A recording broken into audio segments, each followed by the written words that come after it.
তো বন্ধুরা আম পাড়তে চলে এসেছি আজকে। দেখো আম পাড়বো।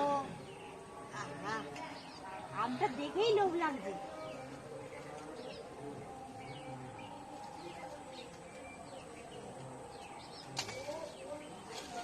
ওই যে মাথার উপরে আরেকটা আছে তোর, ওই দেখ।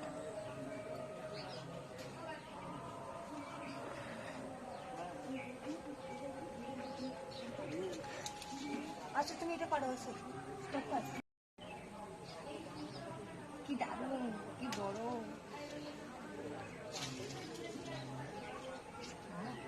এই আমগুলো দিয়ে কি বানাবে তোমরা?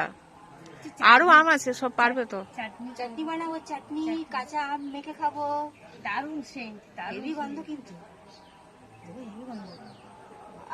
টাটকা টাটকা আম গাছের সেন্টই আলাদা। সত্যি গন্ধ পাচ্ছি কিন্তু আমিও। হ্যালো বন্ধুরা, পামেলা চ্যানেলে সবাইকে স্বাগত। চলে এসেছি আজকে তোমাদের সামনে নতুন একটা রেসিপি নিয়ে, কাঁচা আমের চাটনি। আজকে এই রেসিপিটা কিছুদিন আগেকার পুরনো একটা রেসিপি। কারণটা আমি তোমাদেরকে ডিটেলসে একটু বুঝিয়ে দিই।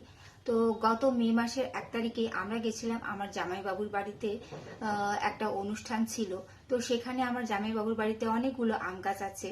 তো সেখানে গিয়ে আমরা আম পেড়েছি, অনেক মজা করেছি, যেটা তোমরা ভিডিওর মধ্যে দেখতেই পেলে যে আমরা কত মজা করেছি। তো সেই আমগুলো পেরে আমি ডিসাইড করেছিলাম যে সেই আম দিয়ে আমি চাটনি বানাবো।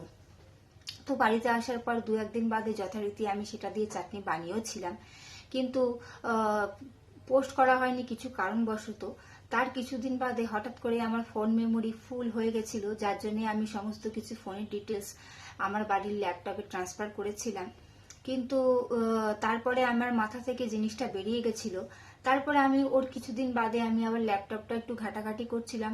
তো কিছু একটা ভুল করে আমার হাত থেকে কিছু একটা প্রেস হয়ে গেছিল বাটন, যার জন্য সমস্ত ভিডিওগুলো ডিলিট হয়ে গেছিল। তো আমারও একটু মনটা খারাপ হয়ে গেছিল যে আমি যেই উদ্দেশ্যে আমগুলো এনেছিলাম আর যেটা আমি করেও ছিলাম তোমাদেরকে শেয়ার করব বলে, তো সেই জিনিসটা হঠাৎ করে ডিলিট হয়ে গেল। তো দেখো, যথারীতি স্বাভাবিক ব্যাপার, আমার মনটা তো সেখানে খারাপ হয়ে গেছিল। কারণ যে উদ্দেশ্যে আমি আমগুলো পেরে এনেছিলাম, তোমরা দেখতেই পেলে ভিডিওতে আমি সেটা বলেওছিলাম যে এই আমগুলো দিয়ে আমি চাটনি বানাবো। এর আগে আমি কোনোদিন চাটনি বানাইনি, সত্যি কথা, মিথ্যে কথা বলে লাভ নেই। তো আমার খুব ইচ্ছা ছিল এই আমগুলো দিয়ে আমি চাটনি বানাবো। তো আমার মনটা যার জন্য খুব খারাপ হয়ে গেছিল। এবার দেখো, আমি যদি চাইতাম আমি নর্মাল বাজার থেকে কিনে এনে যে কোনো আম দিয়ে চাটনি বানিয়ে তোমাদেরকে দেখিয়ে দিতে পারতাম, কিন্তু আমার মনটা তো আমি স্থির করে নিয়েছিলাম যে ওই আমগুলো দিয়েই চাটনি বানাবো। তো হঠাৎ করে এই জাস্ট 2-1 দিন আগে আমি আবার একটু ল্যাপটপটা নিয়ে বসেছিলাম, একটু ঘাটাঘাটি করছিলাম। তো হঠাৎ করে আমি দেখতে পেলাম যে আমার এই যে ডিলিট হওয়া ভিডিওগুলো হঠাৎ করে একটা জায়গায় সেভ করা ছিল। তো আমি ভিডিওগুলো অন করে যখন দেখলাম, আমার মনটা সত্যি বলছি এত আনন্দে ভরে গেছিল যেটা তোমাদেরকে বলে বোঝাতে পারবো না। তখন হয়তো ভগবানের এটা একটা ইশারা ছিল যে আমি যে উদ্দেশ্যে জিনিসটা ঠিক করেছিলাম সেটাই যেন হয়। তো আমি আবার ল্যাপটপ থেকে ফোনে ট্রান্সফার করলাম। তো আজ এতদিন বাদে তোমাদের সাথে সেই পুরনো বানানো ভিডিও রেসিপিটা তোমাদের সাথে আজকে শেয়ার করছি।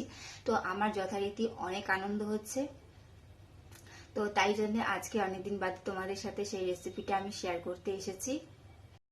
তাই বন্ধুরা, তোমাদেরকে আমি একটাই কথা বলবো, যদি সত্যি মন থেকে কোনো কিছু স্থির করে থাকো বা ভেবে রাখো, দেখবে আজ নয় কাল সেটা ঠিক পূরণ হবে। আর ঠিক আজকে আমার সাথে যেটা ঘটলো, কাল তোমাদের সাথেও সেরকম কিছু ভালো একটা ঘটবে।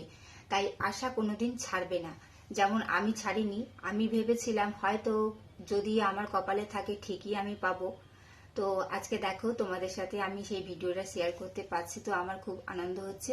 তো চলো তাহলে আর কথা বাড়াবো না, দেখে নাও যে আমার জামাইবাবুর বাড়ির গাছের আম দিয়ে কাঁচা আমের চাটনি আমি কিভাবে বানিয়েছিলাম। আর যদি আজকের এই রেসিপিটা ভালো লাগে তাহলে অবশ্যই লাইক কমেন্ট করে আমাকে সেটা জানাবে, এবং অবশ্যই আমার চ্যানেলটি সাবস্ক্রাইব করে আমার পরিবারের সদস্য হয়ে যাও এবং আমাকে তোমাদের পরিবারের সদস্য বানিয়ে নাও। চলো তাহলে শুরু করা যাক আজকের রেসিপি। দেখো বন্ধুরা, আমগুলো আমি ভালো করে ধুয়ে ছাড়িয়ে ছোট ছোট টুকরো করে কেটে রেখে দিয়েছি। এই আমগুলো দিয়েই আমি তোমাদের চাটনি বানিয়ে দেখাবো। কড়াই বসিয়ে দিয়েছি। দেখো আমি কড়াইয়ের মধ্যে সামান্য সর্ষের তেল দিয়েছি। এর মধ্যে আমি একটু পাঁচফোড়ন দিয়ে দিয়েছি। এর সাথেই আমি একটা শুকনো লঙ্কা দিয়ে দেব।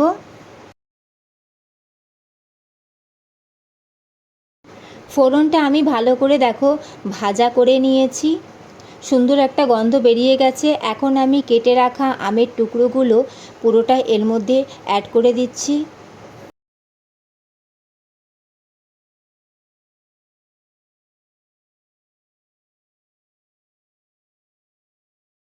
এর সাথেই আমি সামান্য একটু হলুদ গুঁড়ো দিয়ে দিলাম। সাথেই অল্প একটু সামান্য নুন দিয়ে দিলাম। এখন আমি ভালো করে এটা একটু নাড়াচাড়া করে নেব। আর চাটনি বানাতে কিন্তু বেশি সময় একদমই লাগে না, জাস্ট কয়েক সেকেন্ড একটু নাড়াচাড়া করে নিতে হয়। চাটনিতে কিন্তু ওই ভাজা করা বা কষানোর কোনো ব্যাপার থাকে না, তাই চাটনি বানানো অনেক ইজি। তো এখন আমি এর মধ্যে পরিমাণ মতন জল দিয়ে দিলাম এবং ঢাকা দিয়ে আমি কিছুক্ষণ রেখে দেবো যাতে আমগুলো সেদ্ধ হয়ে গলে যায় ভালো করে।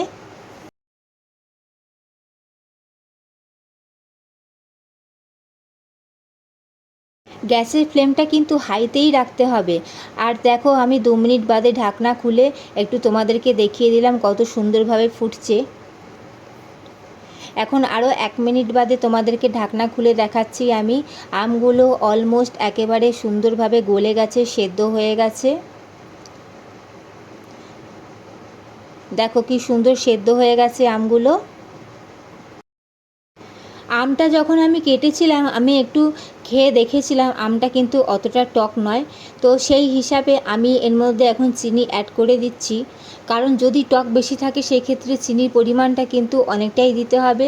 তো এই আমটা বেশি টক ছিল না, তাই চিনির পরিমাণটা আমাকে সেই হিসাবে বেশি দিতে হয়নি। আর যেহেতু এটা টক, অল্প টক থাকবে আর মিষ্টি চাটনি, তো সেই হিসাবে আমি চিনি অ্যাড করে দিয়েছি।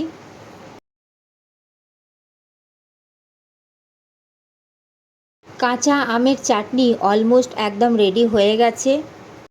দেখো চাটনিতে চিনিটা দেওয়ার পর কতটা ঘন হয়ে গেছে। তো চাটনি অলমোস্ট একদম রেডি হয়ে গেছে। নামানোর আগে আমি ওপর থেকে একটু ভাজা মশলা দিয়ে দিচ্ছি।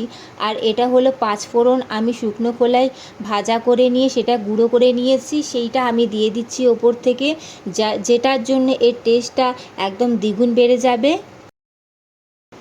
এর সাথেই আমি ওপর থেকে 1 চামচ একটু ভিনিগার ছড়িয়ে দিচ্ছি। বন্ধুরা দেখো কত কম সময়ের মধ্যে সুন্দর একটা রেসিপি তৈরি হয়ে গেল। কাঁচা আমের চাটনি কিন্তু করতে কোনো রকম ঝামেলা নেই। এখন দেখো গ্যাসের ফ্লেমটা আমি অফ করে দিয়েছি আর 2 মিনিটের জন্য আমি এটা এইভাবেই রেখে দেব। কেমন লাগলো বন্ধুরা তোমাদের আজকের আমার এই কাঁচা আমের চাটনির রেসিপি? অবশ্যই সেটা আমাকে লাইক কমেন্ট করে জানাবে। তোমাদের যদি ভালো লাগে অবশ্যই একবার এটা এইভাবে বাড়িতে ট্রাই করো। এবং তোমরা যারা এখনও আমার চ্যানেলটি সাবস্ক্রাইব করোনি তারা অবশ্যই আমার চ্যানেলটি সাবস্ক্রাইব করে আমার পরিবারের সদস্য হয়ে যাও আর আমাকে তোমাদের পরিবারের সদস্য বানিয়ে নাও।